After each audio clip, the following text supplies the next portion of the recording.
Kaibigan, i-air fryer ko na itong aking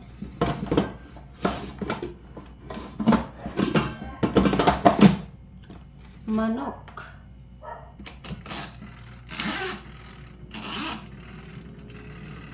Ayan na siya.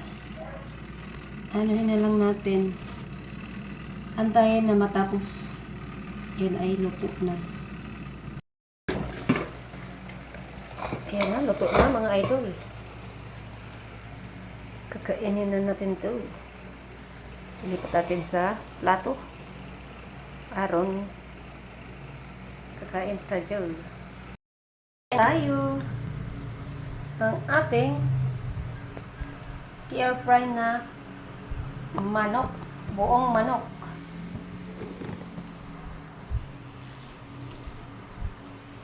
Ilagyan ng papel, parchment para hindi magano yung kalat yung mantika.